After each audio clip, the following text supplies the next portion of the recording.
देखो, प्लाज्मा को ही हम लोग क्या बोलते हैं, सीरम बोलते हैं। क्या बोलते हैं, सीरम बोलते हैं।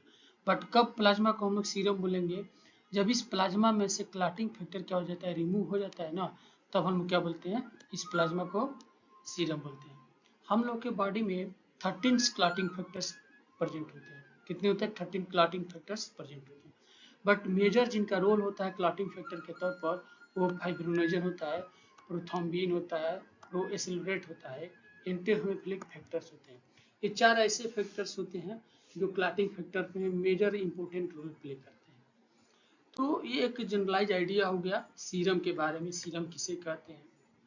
सीरम प्लाज्मा को ही कहते हैं, बट कब बोलेंगे प्लाज्मा को सीरम, जब उसमें से क्या होगा, क्लॉटिंग फैक्टर क्या हो जाएगा, रिमूव हो जाएगा। और रिमूव करने का काम सेंट्रीफ्यूगेशन मशीन के द्वारा की जाती है। उसको कुछ मिनट पर उसको 2500 आरपीएम पर रोटेट करके और क्लॉटिंग फैक्टर को क्या कर जाता है, नीचे की तरफ सेडिमेंट कर दिया जाता है। और जो ऊपर की तरफ लिक्विड पार्ट बचा रहता है उसी को हम लोग क्या बोलते हैं, प्लाज्मा बोलते हैं। और प्लाज्मा के हम क्या बोलते हैं, सीरम बोलते हैं। सिंपल सा कंसेप्ट है। अब हम लोग एक इम्यूनोग्लोबुलिन के स्ट्रक्चर को समझने की कोशिश करते हैं। ये इम्यूनोग्लोबुलिन का स्ट्रक्चर है जो मैंने स्काई ब्लू कलर में इसको यहाँ पर रखा हुआ है। इसका मैं एक छोटा सा डिफिनेशन इम्यूनोग्लोबुलिन का लिखा हुआ है कि these are made up of 4 polypeptide chain. कितने पॉलीपेप्टाइड चेन का बनाता है, 4 पॉलीपेप्टाइड चेन, जिसमें 2 हेवी होता है और 2 लाइट चेन होता है। और इसका शेप जो होता है ना, वाई शेप का होता है। क्या होता है, वाई शेप का होता है। थोड़ा इसके बारे में समझने की कोशिश करते हैं। देखिए, ये जो ब्लैक कलर से दिख रहा है ना, एक लंबा सा स्ट्रक्चर, इसको हम लोग क्या बोलते हैं, हेवी चेन बोलते हैं। क्या बोलते हैं, हेवी चेन। और जो ये लाइट कलर का दिख रहा है, ये स्काई ब्लू में दिख रहा है लाइट कलर का, इसको हम लोग लाइट चेन बोलते हैं। तो इसको सबसे पहले में 2 फ्रेगमेंट में डिवाइड किया गया है। एक फ्रेगमेंट जो होता है एंटीजन बाइंडिंग साइट के लिए रिस्पॉन्सिबल होता है, और दूसरा जो होता है कांस्टेंट रीजन को शो करता है। ये जो नीचे के, ये देखिए, ये वाला जो कांस्टेंट रीजन को शो करता है, और ये वाला जो रीजन है ना, ये एफ ए बी, ये एंटीजन बाइंडिंग साइट को शो करता है। समझ में। अब इसमें क्या सबसे इंपॉर्टेंट रोल होता है, ये इम्यूनोग्लोबुलिन क्या है, प्रोटीन है। तो कोई भी प्रोटीन होगा उस पर एन टर्मिनस और सी टर्मिनस एकदम निश्चित ही निश्चित होगा। समझ में आया ना। तो इस, ये भी एक इम्यूनोग्लोबुलिन क्या है, प्रोटीन है। तो इस प्रोटीन के एन टर्मिनस, ये ऊपर की तरफ क्या है, एन टर्मिनस है, और नीचे की तरफ क्या है, सी टर्मिनस है। ये कोई जरूरी नहीं है कि नीचे ऊपर, मैं बस एक आइडेंटिफाई के लिए बता रहा हूँ। बट हाँ, ये निश्चित जरूर है कि कोई भी प्रोटीन होगा उसमें एन टर्मिनस सी टर्मिनस जरूर होगा। तो देखिए, इस एन टर्मिनस पर, एन टर्मिनस जो रीजन है, ये एमिनो एसिड मिथ्योनिन को कोड करता है। कौन से एमिनो एसिड को कोड करता है, मिथ्योनिन को कोड करता है। और यही एन टर्मिनस पर एंटीजन की बाइंडिंग साइट होता है। क्या होता है, एंटीजन की बाइंडिंग साइट होता है इस एन टर्मिनस रीजन में। समझ में आ रहा है। तो इसीलिए इसको हम लोग क्या बोलते हैं, F A B, antigen binding fragment बोलते हैं। समझ में आ रहा है। अब देखिए, ये CH1 लिखा है, CH2 लिखा है, CH3 लिखा है, VH लिखा है, VA लिखा है। इसका मतलब समझने की कोशिश है। देखिए, पहले मैं नीचे से CH का C का मतलब कांस्टेंट होता है, H का मतलब हेवी होता है, 3 का मतलब थर्ड सेगमेंट हो गया। समझ में, थर्ड फ्रेगमेंट हो गया। तो 1 2 3, ये 3 फ्रेगमेंट हो गया। टोटल हेवी चेन में कितने फ्रेगमेंट है, 4 है, जिसमें से CH1 CH2 CH3 एक कांस्टेंट हेवी चेन का पार्ट होता है। और जो ऊपर की तरफ लास्ट में जो ब्लैक दिख रहा है ना, ये वाला वेरिएबल हेवी चेन होता है, जो एंटीजन बाइंडिंग के लिए रिस्पॉन्सिबल होता है।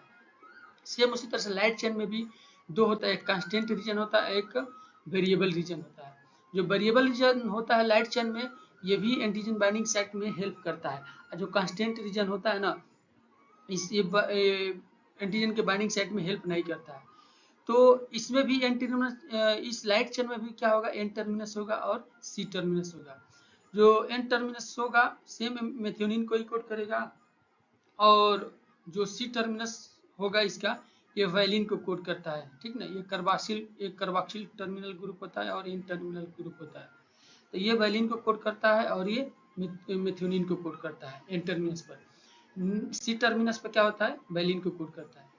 अब देखिए, इसका वेट क्या होता है। देखिए, ये जो लाइट चेन दिख रहा है ना, ये जो लाइट चेन दिख रहा है वो BL, इसका लाइट चेन, इसका, इस लाइट चेन में 214 अमीनो एसिड प्रेजेंट होते हैं।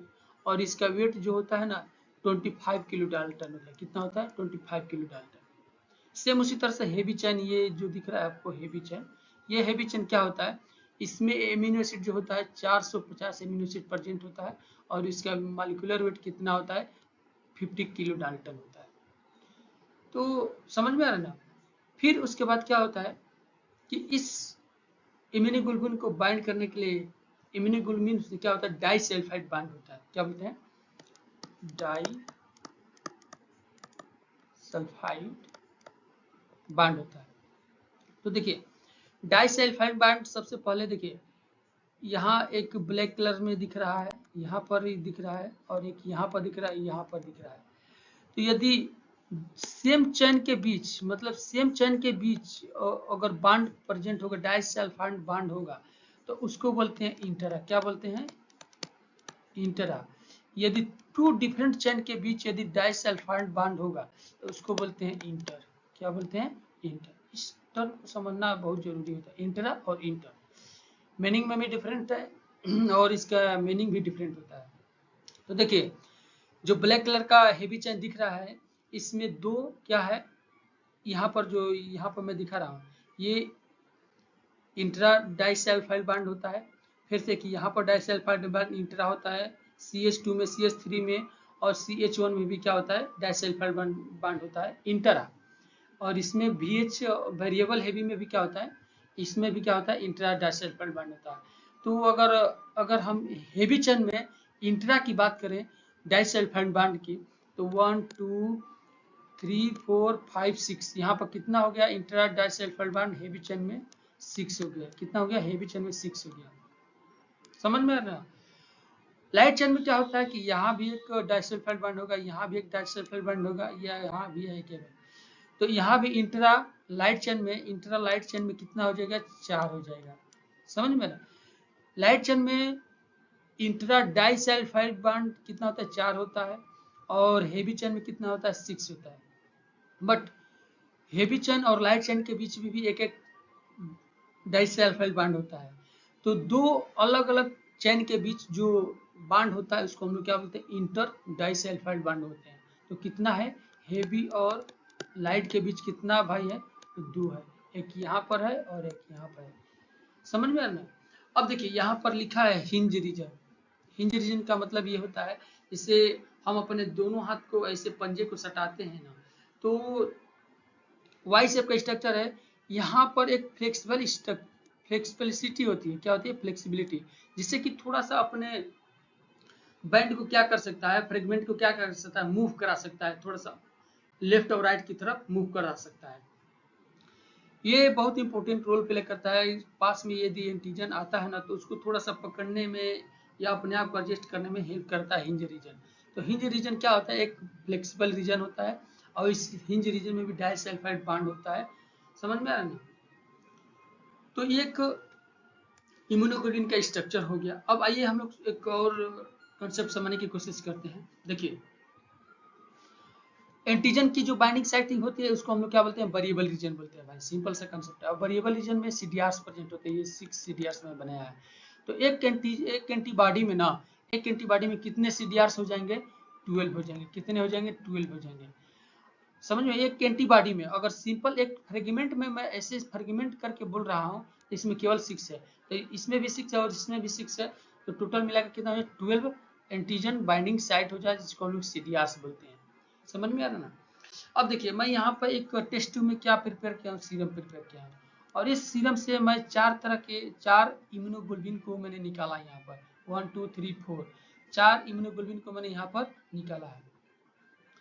तो सेम सीरम से 4 इम्यूनोग्लोबुलिन को मैंने यहाँ पर निकाला है, बट इन चारों के ना वेरिएबल रीजन मतलब जहाँ पर CDRs प्रेजेंट होंगे, वहाँ पर क्या होता है कि एंटीजन की जो बाइंडिंग साइट होता है ना, चारों में क्या होता है? अलग अलग होते हैं, और सारा प्रॉपर्टी सेम रहता है।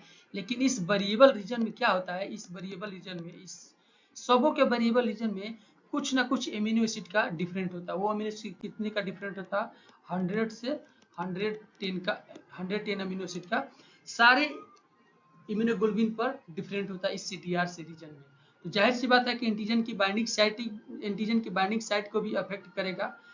तो सेम सीरम से ही इम्यूनोग्लोबिन निकाला गया है, सेम सीरम से, बट इनके किस रीजन में डिफरेंट शो हो रहा है भाई, वेरिएबल रीजन में हो रहा है। और वेरिएबल रीजन में क्या प्रेजेंट होता है, सीडीआरस होते हैं, क्या होते हैं, सीडीआरस होते हैं। और इसी सीडीआरस में 100 to 110 अमीनो एसिड का डिफरेंट होने की वजह से इनकी बाइंडिंग साइट भी डिफरेंट होती है। तो ये छोटा सा कंसेप्ट है इम्यूनोग्लोबिन को समझने के लिए, सीडीआरस क्या होते हैं।